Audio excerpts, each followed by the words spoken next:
Good evening, everybody. Nate G here with the Beat Your Genes podcast. I'm your host, and I'm joined by Dr. Doug Lyle, psychologist. For this podcast, we go over current events, science articles, listener questions, and for the last few shows, I've been reading questions from our listeners, and Dr. Lyle will answer them, giving us insight from the lens of evolutionary psychology and his experience as a psychologist. And once in a while, we'll get an email from a listener with a question that can't be answered just from reading the email. So in that case, we reach out to them, do a pre-recorded on-air session with Dr. Lyle, and then I'll put it up later on. And this is what we have for today's episode. So for today's show, we actually get to be flies on the wall in a therapy session as we listen to how Dr. Lyle navigates a situation with our caller.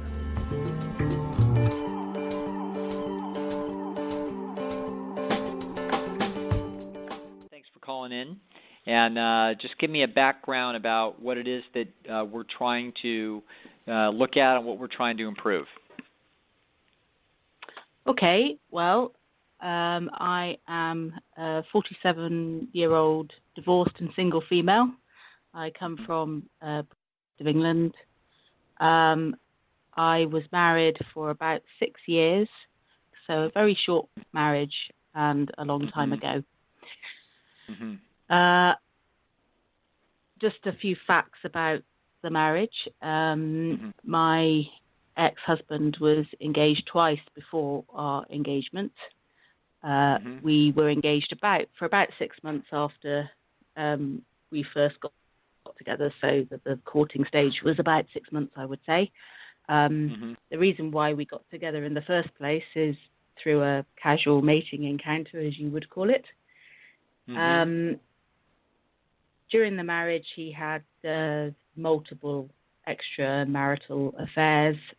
He was a teacher, and these affairs were with fellow teachers and legal pupils over the legal age, if you see what I mean. Was he then at a university? Was he like a college level then? No, so college level teacher. Okay, so no, school level I'm teacher. just curious, how could students be over the legal age if he was a school teacher? Well, in the UK, the legal the age of consent is 16. Got it. And got it. He would be teaching from the ages of 11 to 18, and got it. Usually, yeah. So there we are. Okay. Yeah, that explains it. Sure. Okay. Go ahead. I divorced him after another affair with an adult married female this time. He, after a period of time, remarried wife number 2 a number of years later, and had a daughter with her.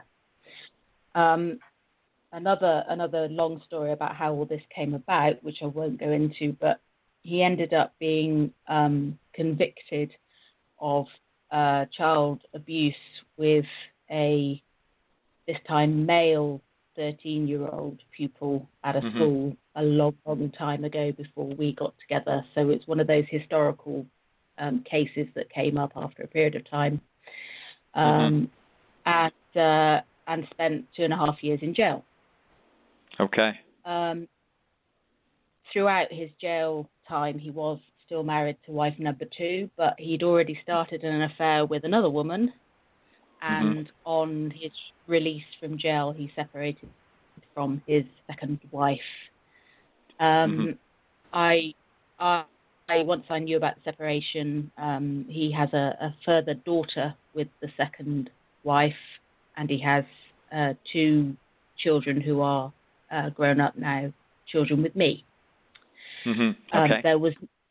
There is no suggestion that he has abused his own children in any way. Right. So he had an affair whilst he was married to the second wife, and they since separated. So he's now out of prison. He's on the sex offender register. He has a sexual harm prevention order. And maybe not coincidental, but his younger brother, also a music teacher, has also been convicted of similar offences, and he is currently serving 12 years in jail. So there we are. Right. So my question is, so yeah, it's all a bit of a mess. My question is that this, as far as I'm concerned, this man is a manipulative, narcissistic person. He's very difficult to deal with, and frankly, I would be happy, and I know his second wife, ex-wife, would be happy never to have to deal with him again. He shows false empathy to get his own way. He lies all the time. He constantly tries to breach any terms of any order that's any contact order that he might have. He's highly articulate and manipulative. He considers that the world, the people like prison officers, police officers, and probation officers are all sort of beneath him, and he tries to manipulate them. And he also shows, and I think you referred to it a few in the podcast, as he likes to admit things. He admits to his offences quite readily, particularly with women, and so he can avoid dealing with it. And he almost makes it sound as though it's your fault, because he's got so much. The tears come, and I've been dreadful, and I'm terrible. I'm a terrible, terrible person. But I promised better, and then it makes you forget about the actual offence that he's done. And he just uses the same tactics time and time again, and it's as though he thinks we can't see him coming. And as myself and ex-wife number 2 are just going to have to. He's in our lives. We can't avoid it because we have children with him. What makes up that type of person? What characteristics allows that person to be able to exist? And that sounds a stupid thing to say, but you know what I mean. But and how do you deal with that kind of person? Well, first thing is that he's this isn't narcissism; it's sociopathy. Okay, so he's a sociopath. All right, so all of his behavior is consistent with this. So the correct way to deal with sociopaths is not at all.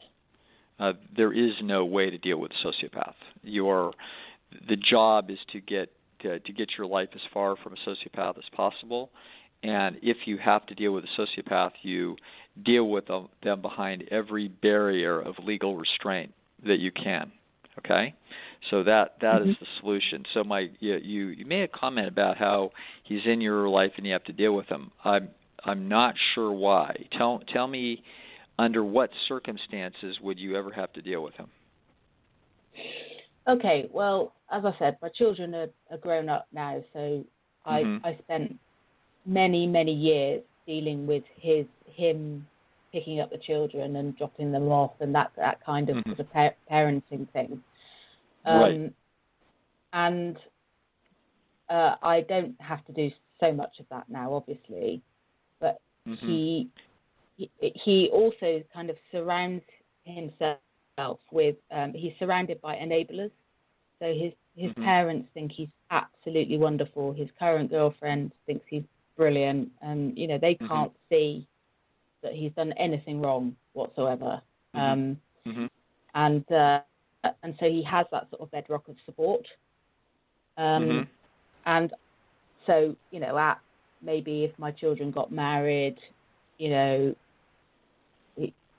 it's up to them what their relationship with him is. I'm less involved in those decisions.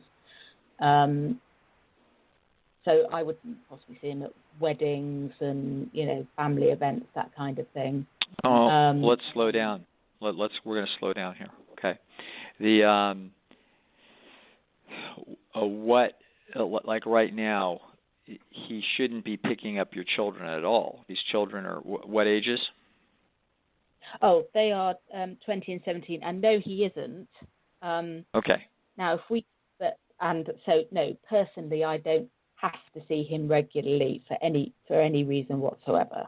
Right. I might have to in the future if, there was a family occasion that meant that both parents were there.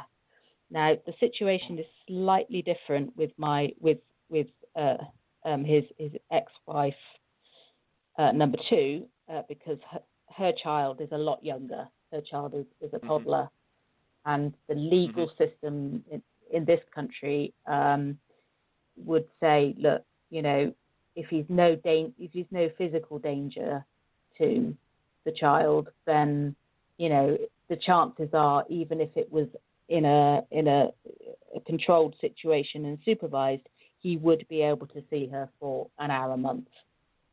If you see what I mean? Sure, that's fine.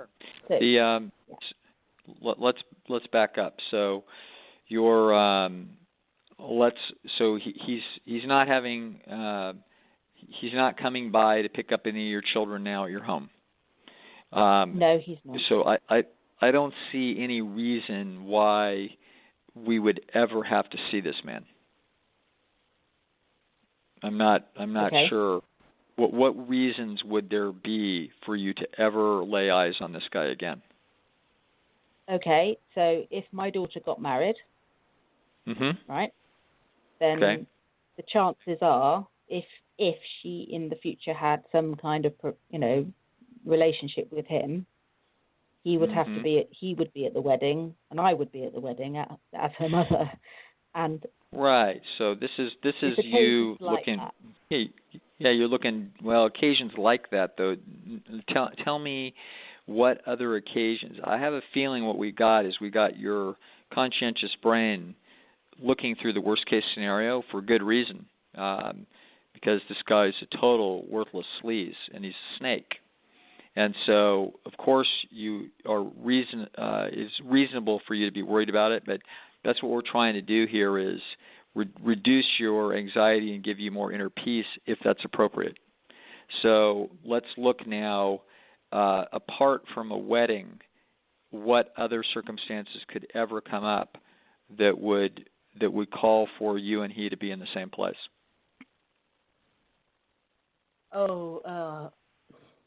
Again, my neuroticism is kicking in here. It would be, I don't know, university graduation, I don't know, 21st birthday party, that kind of thing, Yeah. Okay. So graduation. So we got two possible graduations, and we've got 2 21st birthday parties and 2 weddings. So we've got a total of 6 incidences. Okay. So let's look hard before we put these under the microscope and make sure that we're not missing anything. What else could we possibly have? I can't think of much else that I would physically have to be in the same room as him. Now, that's not to say that I don't get... My son, who's away at university, does have some contact with him and does see him every so often, and has contact with his paternal grandparents. Got it. My daughter has no contact. Now, I'm not saying that. I suppose if I was really honest with myself, if I have to hear anything about this man, I get so irritated and wound up by it all that I could do with making my peace that way as well in terms of how I feel about him. All right. So what we're trying to do though is we look out. I actually believe that the source of this problem is actually an esteem issue, and let's look down here at the source of this. I'm hearing little spokes to the wheel here that tell us what's at the center of the wheel. So I'm hearing that you're irritated with your in-laws and his current girlfriend because they don't see that he's a sleazeball. Okay, so that doesn't seem fair to you. It doesn't seem fair to you that he has any esteem in the village at all. So that's a source of irritation. That makes sense. But what we want to do, though, is something a little different. We want to look at what the most central esteem dynamics are that are troubling. And the esteem dynamics that are troubling are the evaluations of him relative to you in the minds of your two children. So I want you to imagine that both of your children came to you and told you, Mom, we know Dad is a total sociopathic sleazeball. We don't want anything to do with him. And now that we're, when we turn 21, or i.e. now that we have choice, we have no interest in him whatsoever and we'll never have anything to do with him. How does that feel? I would be relieved. All right. So we hit the circuit.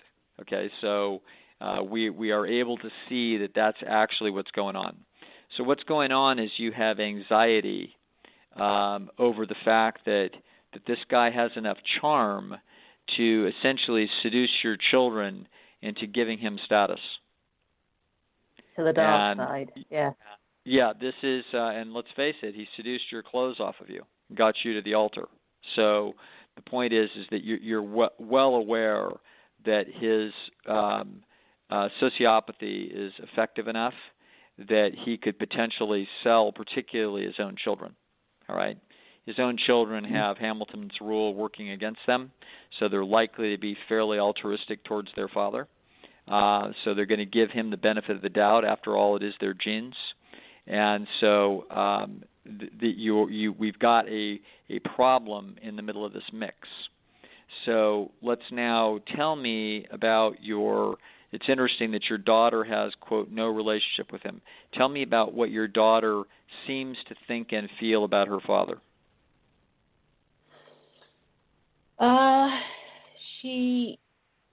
Well, as you know, teenagers kind of paper in the wind. They change their minds quite regularly about these things. At the moment, she has some quite ideological views about parenthood, in as much that she says, well, he's not parented me for all of these years, so why should he now? He's an idiot. Now should he now what? And now he's an idiot, and he's an idiot. So he's an idiot. He's not. Okay. Yeah. He's not. So her objection to him is that he hasn't been around. Yes. Yeah, that's troubling. Okay. So that wouldn't be very secure to you, because that would imply that if he started to invest in her, then she might think differently. Okay. So she's not very sophisticated. All right. So she's lacking.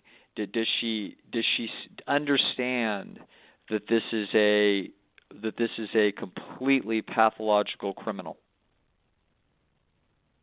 Yes, I have been very careful about telling them both exactly what the truth is. Oh my goodness! So now we find out we've got a mistake. Okay, so this is a central mistake. How smart is your daughter? Fairly smart. Is she an above average high school student? Yes. Okay. So what's her emotional quality like? Is she a decent human being? Okay. So she doesn't have any of the sociopathic tendencies of her father. I should bloody hope not. Okay, that's okay. It's very easy. I mean, these things are genetic. He didn't decide on this. He just is. How about your son? Is your son a decent person? Yes. Okay, so the sociopathic genes did not take over their moral systems. So they got, again, a sociopath like this is an outlier, and outliers don't happen very often. Okay, so Michael Jordan's son is Michael Jordan Jr. is a very average, mediocre basketball player. Not competent to play at the major college level. In other words, the son now regressed to the mean of the genetic population. So these two children had a half a dose of a major sociopath's DNA, but they have regressed to the mean of the population. That neither one of them is an outlier. They're both completely normal, decent people. Okay? Mm-hmm. Now, mm-hmm. We certainly, when they're young and confused, they don't know what they're looking at. As 14-year-old's an awfully young person. 17-year-old isn't so young, and 20 years old is not young. So there's really no reason to not be very straight with your children and to say that the truth is as a parent, my job is to try to guide you in the best ways that I can. So I want you to do a good job at your education. I want you to treat other people well. And, I want you to be good people. And I want you to have good lives. And in that way, just like if we were living in the woods, it would be my job to tell you about plants that look okay but are in fact dangerous and animals that are deadly. Okay? So that's how I would help you survive and help you not get maybe injured or killed.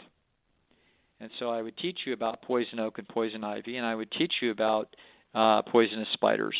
And I would point these things out to you as you grew up in order to help you not make a very bad decision that could be really costly. And unfortunately, sometimes, poison ivy looks just like a regular plant. You're not even thinking anything of it. And when you're walking through the woods to go get berries, you brush yourself against it, and you don't know that you've got a problem until later. And that's what your father's like. So I was a young person, not too much older than you, and I brushed up against your dad, and he was attractive and funny and great smile, and he looked nice, looked like a nice ivy that you would take home and plant it in your yard. But I find out that he was poison ivy. Okay, he's a problem. And now many other people have found that out, and our legal system has found it out, and they had to put him in prison. So this is not a good person. This is a bad man. And It's not something I enjoy telling you about your father, but I have to tell you this because he's dangerous, just like a dangerous spider or a snake. And so he will. He's very charming. I know that better. I fell in love with the guy. But I then fell out of love with him after he did me a lot of damage. So that's as a parent, I have to tell you this, and I can't tell you how to feel, and I can't tell you what to do, because you're big people and you'll make your own decisions. But it is my responsibility as your mom who loves you to guide you as best as I can. And I would just warn you that I believe that my life is better off having nothing to do with your father, and I believe that your life is better off having nothing to do with your father. If your father had anything about him that was good, I would want him in your life. But this is not how I feel, and I believe that any relationship with him is actually a mistake. Okay? And if you have a relationship with him, it won't make me angry. It just makes me worried for you. And so that's your choice, and I cross my fingers, and hopefully he wouldn't hurt you too bad. But make no mistake, he's a bad man. He's a bad human being. And that's what I would tell my kids. Mm-hmm. And you said I made a mistake earlier. What's that? Well, yeah, I said I made a mistake by I would not hide the truth from them at all. Oh no! I haven't hidden the truth. I haven't hidden the truth. Okay. They've read all of the news reports and everything. Okay. Yeah, I even went to court when he was sentenced so I could tell them about it. Got it. Okay, so good. That's what I meant. I thought that you had sheltered them from truths about their father. No. And no. Yeah. Okay. So, all right. So then the anxiety here is that somehow, in spite of these warnings and this evidence, that they're going to want him at their 21st birthday party, they want him at their graduations, and that they want him at their wedding. If it turns out that despite your warnings that they choose to do this, then you've got options, and it depends upon how you want to play those options. It could be that one of these children is going to have to learn this the hard way. It could also be the case that you spend a bunch of time in consternation over some event, and it turns out it doesn't go that badly. So when we think about him, for example, let's take the worst case scenario. I would say, what could that be? Your daughter's wedding? Yeah, giving my daughter away or something. Yeah, I think giving your daughter away would have to be the worst case scenario. So so here we are in church, and it's your daughter's. It's this enormously important day of your daughter's life, and because of some cultural pressure and some sweet talking by her father, and a feeling of some guilt and wanting to make amends, and he's really not that bad, and et cetera, and he charms her a little bit, so she decides to have him walk her down the aisle. All right? So in this way, it can be particularly disturbing for you because he gets to be the star of the show, and he's a peacock, narcissistic sociopath who would love this, and it looks like he wins, okay? So it looks like despite everything that you've thrown at him and every bit of that by any stretch of imagination with respect to what would be fair and just, he would be rejected by your daughter, okay? But he is in fact not rejected by your daughter. He is in fact embraced by your daughter and kissed by the cheek on your daughter, and one of the great stars of the show of her wedding, right in front of God and country and everybody, okay? So that people that know the story that you were divorced, you then potentially look like you somehow lost a social contest, right? So that would be a pretty lousy day to have to choke down. Is there anything I'm missing about this that would be disturbing? No, you've got it dead right.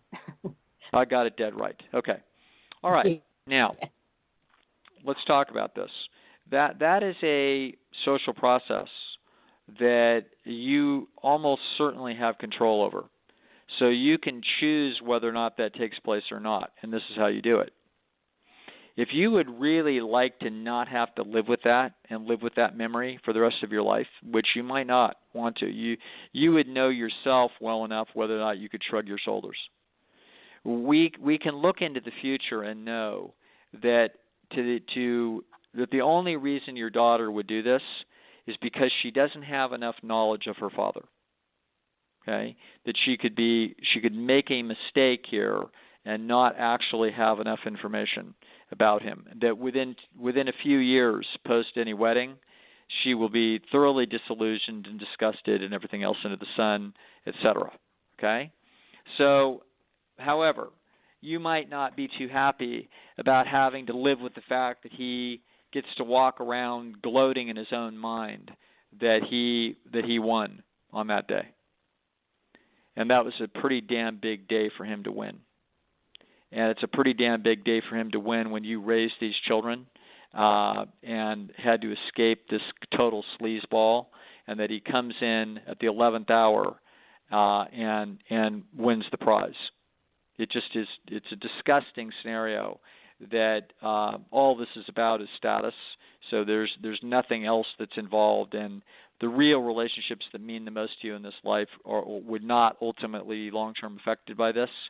It would be a short-term perturbation and distortion of the relative value of the people. So I don't doubt that in the end your children are going to get this right, but they might get it wrong on that day. If you don't want that to happen, you tell your daughter it's a no deal. You're in control. Okay? You can put your cards on the table in a showdown and just say, listen, I'm just letting you know when you're planning this wedding, if you're going to have your dad bring you down to the aisle, I won't be there. Okay? Go ahead, put the pressure on her. No worries. Let her face it down. That will let her know this is fair. She has to negotiate the fact that there are social psychological consequences to all parties involved in this process, and it's for you to do the soul searching to figure out where it is that you really stand on this. Don't fall on your sword and be a martyr because it's the right thing to do and you don't want to be outrageous and put pressure on your kid. No. If you feel like it's going to haunt your days and be just a completely, stuck in your craw for the next 2 decades or 3 decades, don't do it. Just tell your daughter it's a no deal. It's up to you, and I love you to death, and I wish for you a wonderful life with this man that you're marrying, and I would love to be at the wedding. I would love to, but I will not be there if your father's there. Done. Checkmate. I think the odds that your daughter makes the wrong decision and votes for her father over her mother are extremely small. Okay, so I would go to the mat. And just to play dirty, you could go to the mat, and if it turns out by some incredible, bizarre twist of political fortune, your daughter says, sorry, Mom, I'm going to go with Dad. You could always back down and go anyway. Okay? So this is how I would play this card game.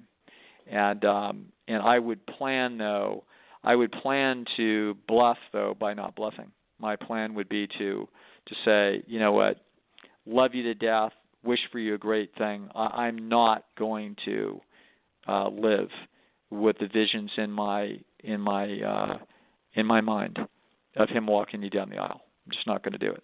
So, love you. You're going to have to think that one through for yourself. That's what I would do. Does that make sense?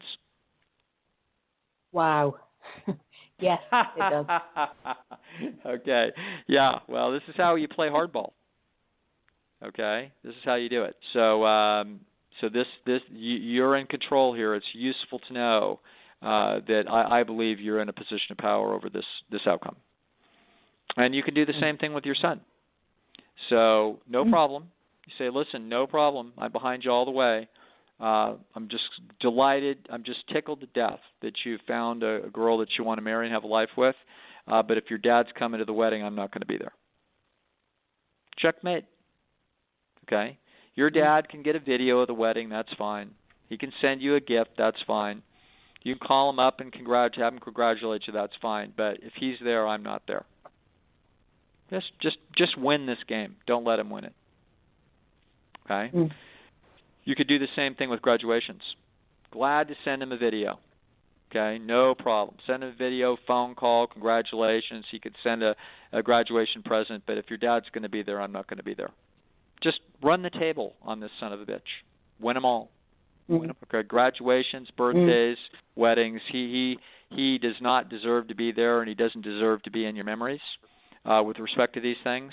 And you can actually be by taking essentially your anxiety out of how it is that you're going to manage the situation. We can actually be even-tempered and more seemingly reasonable about him with respect to your children. In a openly in a relaxed fashion that, what can you do?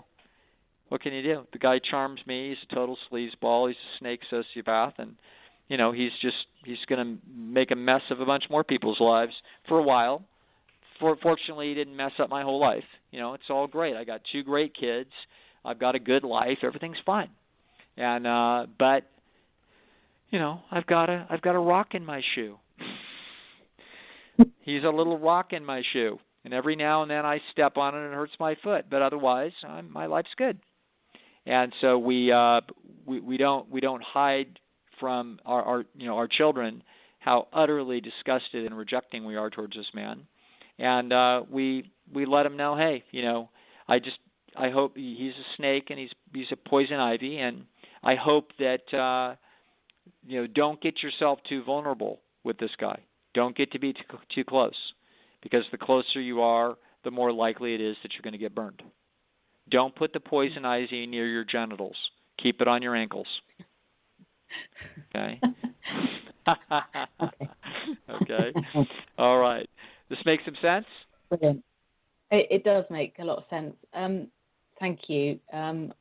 Yeah, I feel a bit more empowered about this now.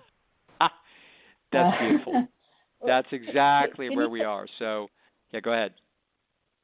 I just, if we've time, could you tell me a little bit more about sociopaths in general? Yes. Sociopaths are, you can imagine that the following would be true. That human communication systems develop in animals because it's mutually advantageous. So, like if I say, hey, where's the pizza? You say, oh, it's in the kitchen. So that communication costs me a little bit to chirp it out, and it costs you a little bit of time and energy to tell me. But the point of it and why we have that communication is that you now have saved me a little bit of time, and I owe you a little bit. So in communications like that, you'll hear the other person say, oh, thank you. Okay?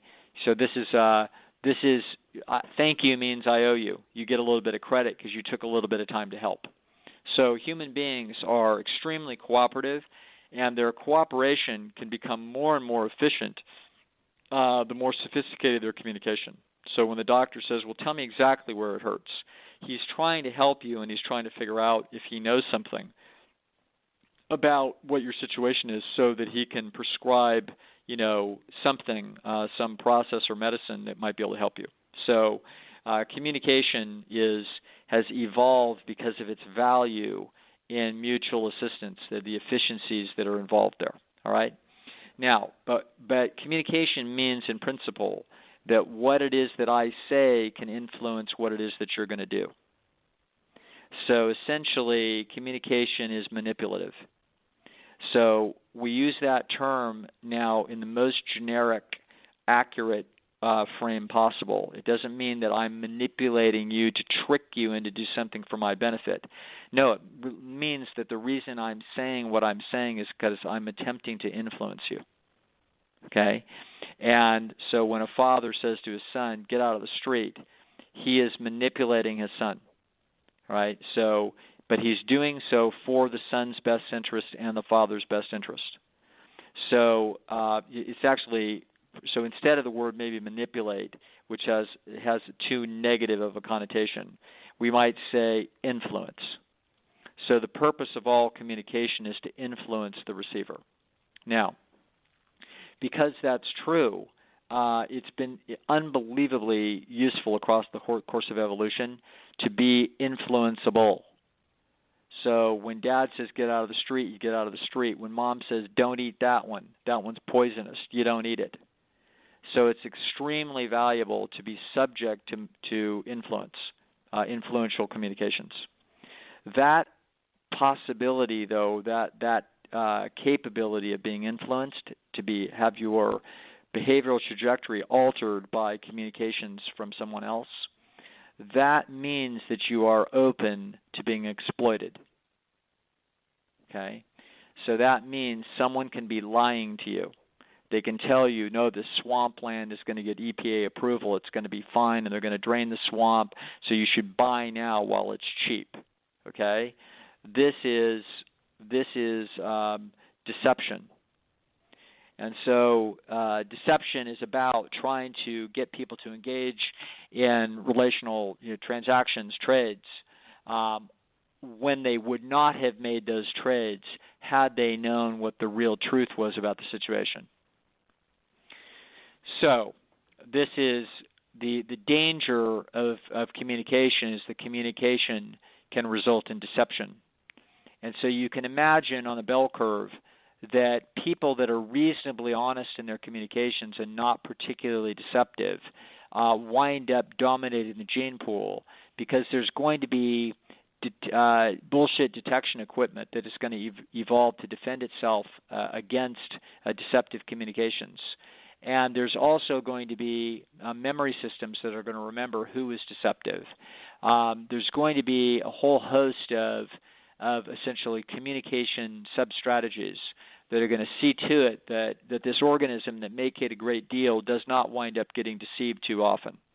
So the cost-benefit of being subject to influence winds up being more benefit than it is cost. And it's going to be the case that most people are going to wind up mostly pretty trustworthy most of the time. Now, when we start changing the parameters, like you go to big cities instead of small villages, now we're going to reduce that a little bit, okay? When it turns out that the genes look an awful lot different. So if you're strolling the little barrios of Mexico trying to buy something, they're more likely to be thinking about lying to you than they would be their third cousin. So there's going to be all kinds of factors that are going to swirl around the deceptiveness of communication. The deceptiveness is always potentially dangerous. So it carries with it a cost to you that could be small or it could be large, but it's meant to actually have you incur costs for their benefit. As a result, you can imagine the truthfulness of individuals is going to vary on a bell curve. And most individuals are going to be pretty truthful. A few individuals are going to be unbelievably truthful, and a few individuals are going to be ruthlessly dishonest. Okay? Ruthlessly dishonest will be rare genetic specimens, but they can survive in the gene pool, under certain conditions. If they're nice looking, if they're articulate, if they're intelligent, all those three things apply to your X. Okay, so so as a result, this is what's going on. So why do these people exist? They exist because there is a niche in the ecological landscape that says if you are effective at deception, and it happens to come along with some other characteristics like attractiveness, articulation, and affable veneer, then you can wind up impregnating a bunch of females and walk off and not actually have to support them. Okay? So that strategy can stay alive in a gene pool, even though it will not happen often because it's not a very good strategy in general. It's not as good as a more honest strategy. All right? So that's what you're looking at.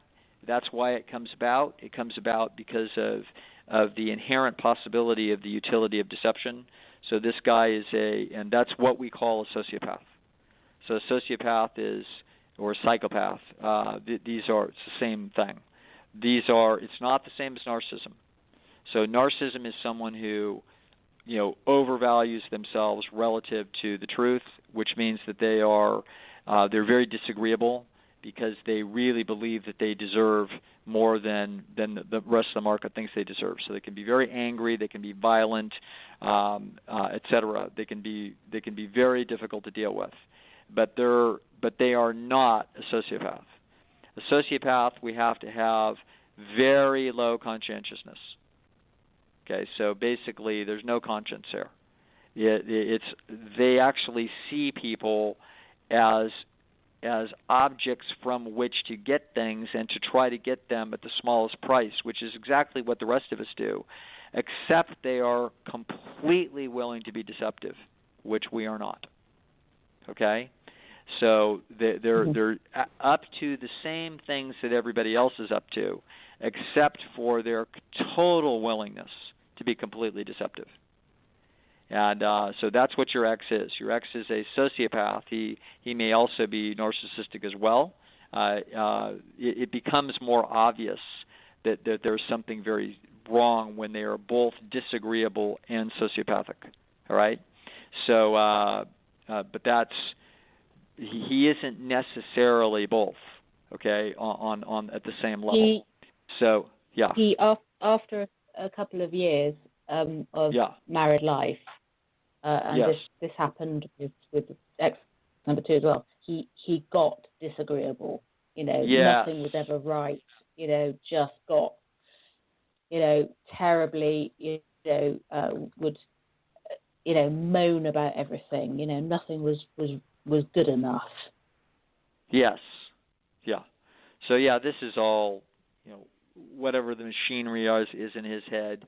He's probably battling also some sexual novelty-seeking chips that are natural to males.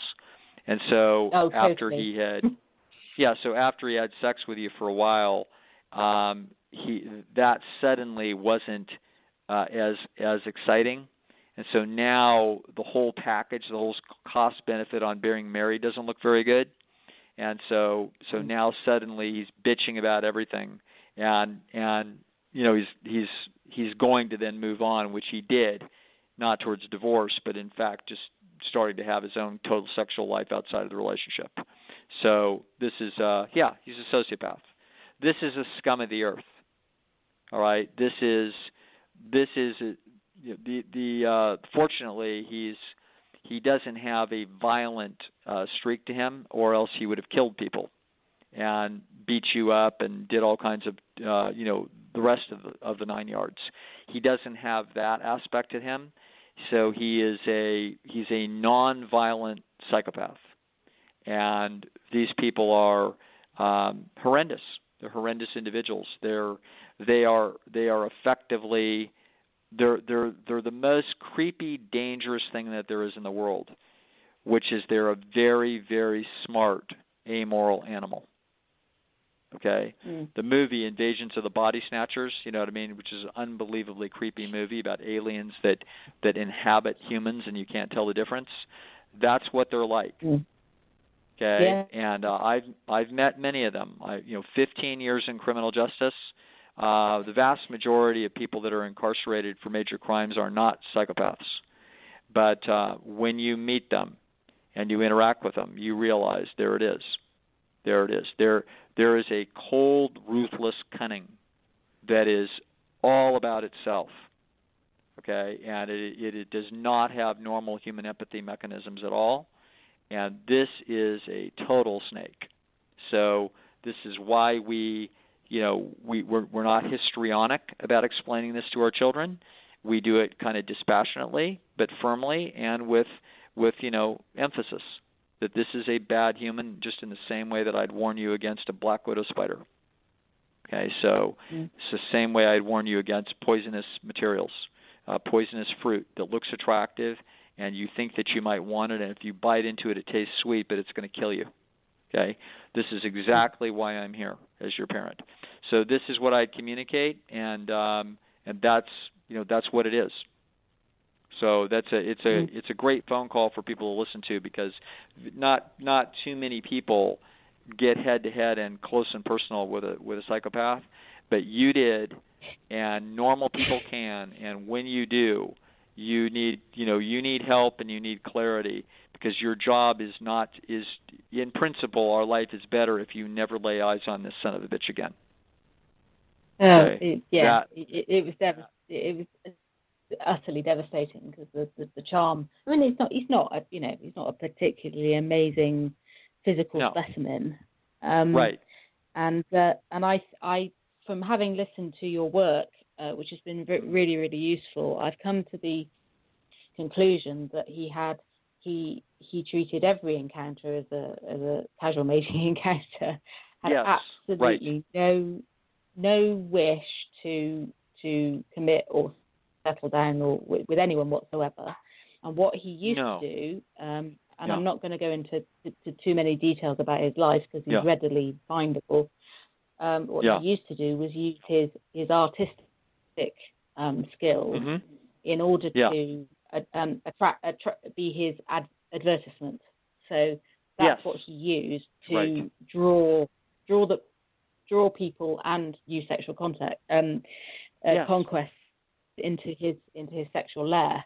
And I think when the career came crashing down, which it did, obviously, and he'll clearly never work in a school or any other kind of institution ever again because of his record. It devastated him, and I couldn't really, I couldn't quite sort of work out why for a long time.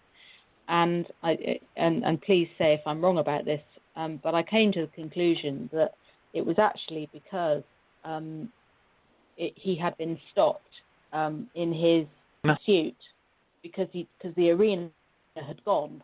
his natural arena for attracting people, i.e. his talents, was no longer there for him because he was unable to work in that environment. Right. Sure. Of course. That was a devastating blow to the designs of his genes. His genes were designed to niche pick for situations that would be optimal to display attractive characteristics in order to get casual mating. So that's what he was doing, and so of course he was devastated. That too bad for him, and good for everybody else. Absolutely. Yeah. All right. Well, listen, thank you very much for calling. Great phone call. Really, interesting problem. And if you have any questions more about this, please feel free to write to me, and we can communicate, and I can give you feedback on how to manage anything that you're still uncertain about. Okay? Okay. That's just so generous of you. Thank you so much. And I have learned so much from listening to you and watching you on YouTube. And thank you very, very much for giving your time and expertise to me. My pleasure.